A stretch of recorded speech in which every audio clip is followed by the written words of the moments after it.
नमस्कार, मैं हूँ डॉक्टर धर्मेंद्र शास्त्री और मैं आज आपको बताऊंगा कि इस आगामी छठ व्रत में हमें क्या करना चाहिए और क्या नहीं करना चाहिए और हम कैसे इस व्रत को करें कि हमें इस व्रत को करने का पूर्ण फल प्राप्त हो। जैसा कि हम सभी जानते हैं कि यह व्रत सभी व्रतों में श्रेष्ठ माना गया है। क्यों माना गया है? ऐसा इसलिए कि भगवान भास्कर हमें जीवन देते हैं और जिस जिनके ऊपर उनकी कृपा हो जाती है, सारी मनोकामनाओं को पूर्ण कर देते हैं। तो हम शुरू करते हैं कि इस व्रत में हम क्या करें और क्या नहीं करें। सबसे पहले हम सभी जानते हैं कि यह 4 दिनों का व्रत है और नहा खा मतलब स्नान करके भोजन करने के दिन से लेकर के और पारण तक यह व्रत चलता है। तो सबसे पहले हमें निश्चित रूप से इस महीने में आहार विहार पर विशेष ध्यान देना चाहिए और जिस दिन हम इस व्रत का प्रारंभ कर रहे हैं उस दिन विशेष रूप से गंगा जी में स्नान करें, या गंगा जी नजदीक पास में नहीं हो तो निश्चित रूप से सामान्य जल में ही गंगा जल डाल करके स्नान कर लेना चाहिए और गंगा जी का नाम जरूर स्मरण करना चाहिए। सबसे पहले नहाते समय ये काम करना चाहिए। इस वीडियो को आप ध्यान से सुनेंगे, देखेंगे और अंत तक जुड़े रहेंगे, तभी आप पूरी बात समझ पाएंगे और आप इस व्रत को अच्छे ढंग से कर पाएंगे। तो सबसे पहले स्नान के लिए मैंने बतला दिया कि शुद्ध जल से आप स्नान करें और उसमें निश्चित रूप से गंगाजल डाल लें। यदि आपके पास गंगाजल नहीं है उसका भी विधान है। आप ओम गंगे ओम गंगे ओम गंगे ये 3 बार गंगा जी का स्मरण कर लें, निश्चित रूप से गंगा स्नान का फल प्राप्त हो जाएगा। ये यदि आपके पास गंगा जल नहीं है, गंगा जी आपसे दूर है, तो ये करना चाहिए। मैं ये सारी बातें आपको शास्त्रीय प्रमाण के अनुसार बता रहा हूं। फिर आप भगवान भास्कर को जल दें। निश्चित रूप से जिस दिन आप नहा खा होता है उस दिन निश्चित रूप से भगवान सूर्य को जल दें। और जल दे तो कैसे जल दे? उस जल में लाल फूल, लाल अक्षत, लाल चंदन और गुण जरूर डाल लें। मैं जो बता रहा हूं जितना संभव हो उतना करें, नहीं संभव हो तो उससे कम बेस भी आप कर सकते हैं। मान लेते हैं कि लाल फूल नहीं मिलता है, लाल अक्षत तो मिल जाएगा, लाल चंदन तो मिल जाएगा, गुण तो मिल जाएगा, ये जरूर करें। भगवान सूर्य को जल दें और जल जब दें आप तो उसका मंत्र है, ये ही सूर्य सहस्त्रांशु तेजो राशि जगतपते अनुकंप्या मांग भक्त्या गृहाण अर्घ दिवाकर। इसका मतलब यह हुआ कि हे सूर्य नारायण, आप जगत के स्वामी हैं, हजारों रश्मियों को आप धारण करने वाले हैं, तेज की आप राशि हैं।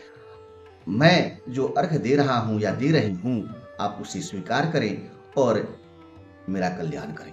मान लेते हैं आपको ये मंत्र याद नहीं हो तो आप केवल ओम घृणे सूर्याय नमः, फिर से एक बार और मैं बता देता हूं, ओम घृणे सूर्याय नमः, ऐसा कहकर भगवान भास्कर को अर्घ प्रदान करें।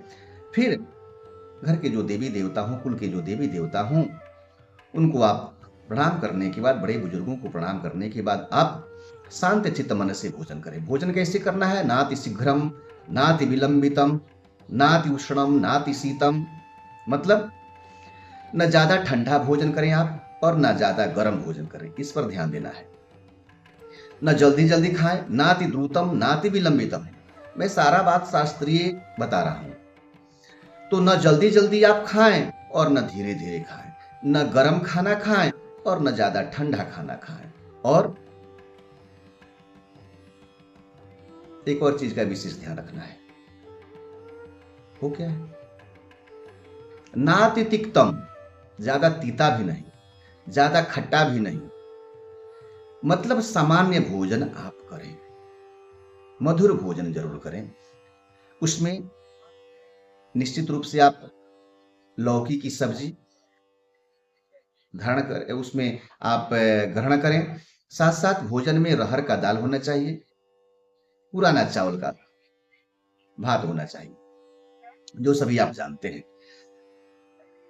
भोजनोपरांत दूसरे दिन जैसा कि विधान है,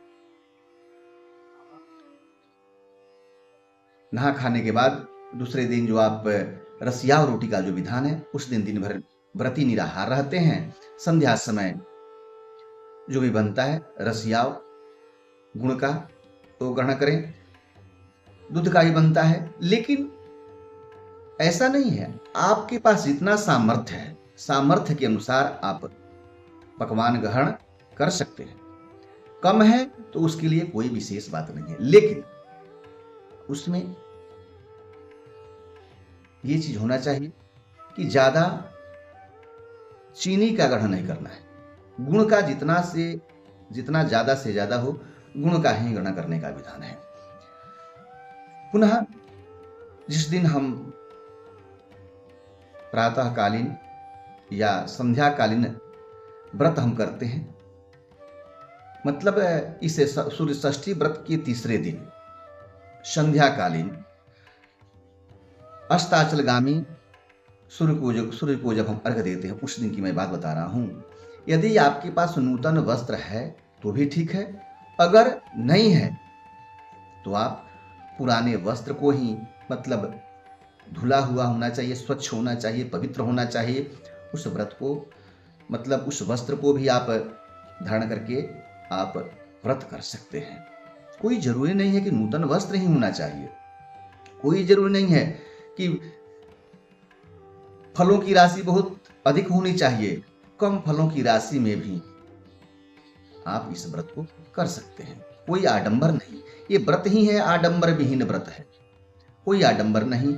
यह व्रत प्रकृति की पूजा, प्रकृति के प्रति हमारा समर्पण, प्रकृति के प्रति हमारा प्रेम को यही यह व्रत दर्शाता है। हम जैसा जानते हैं कि यदि कोई व्यक्ति कितना हो रोग से ग्रसित हो, चर्म रोग से या किसी भी रोग से ग्रसित हो, तो सच्ची श्रद्धा भावना के साथ यदि वह इस व्रत को करता है तो भगवान भास्कर तो रोग तो दूर करते ही हैं, साथ साथ उसके पुत्र पति की आयु में भी वृद्धि करते हैं, आरोग्यता प्रदान करते हैं। यह व्रत जो है छठी मैया की पूजा करते हैं हम लोग, और यह व्रत सूर्य षष्ठी के नाम से जाना जाता है। सूर्य और षष्ठी, सूर्य भगवान और षष्ठी उनकी पत्नी है। तिथि में छठे दिन, छठी तिथि को, षष्ठी तिथि को यह व्रत किया जाता है, इसलिए यह व्रत सूर्य षष्ठी के नाम से विख्यात है। श्री सूर्य की पत्नी का नाम एक सविता भी है, तो श्री सविता देवी की भी पूजा करते हैं। जो श्री सविता देवी, जो हम अपभ्रंश भाषा में सिरसुक्ता के नाम से भी जानते हैं,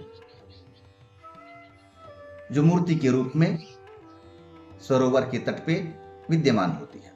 यदि वैसा नहीं है तो बहुत से जगहों पे हम देखते हैं कि बालू को ही श्री सविता बना देते हैं और फिर हम उनकी पूजा आराधना करते हैं।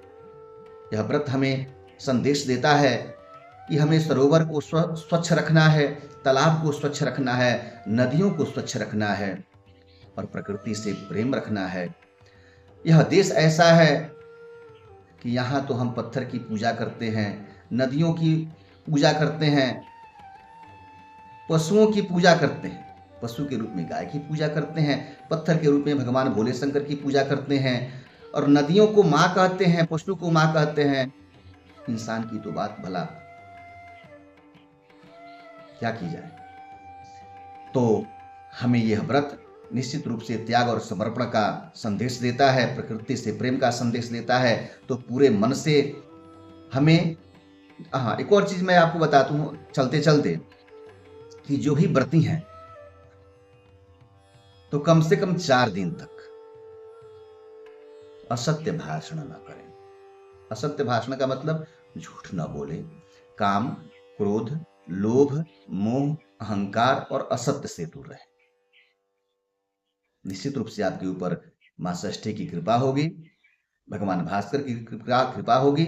आप स्वस्थ रहें, निरोग रहें, भगवान भास्कर आपके ऊपर कृपा प्रदान करें, आपकी मनोकामना पूर्ण हो। इसी कामना के साथ मैं आपका डॉक्टर धर्मेंद्र शास्त्री विदा लेता हूं। जय छठी मैया।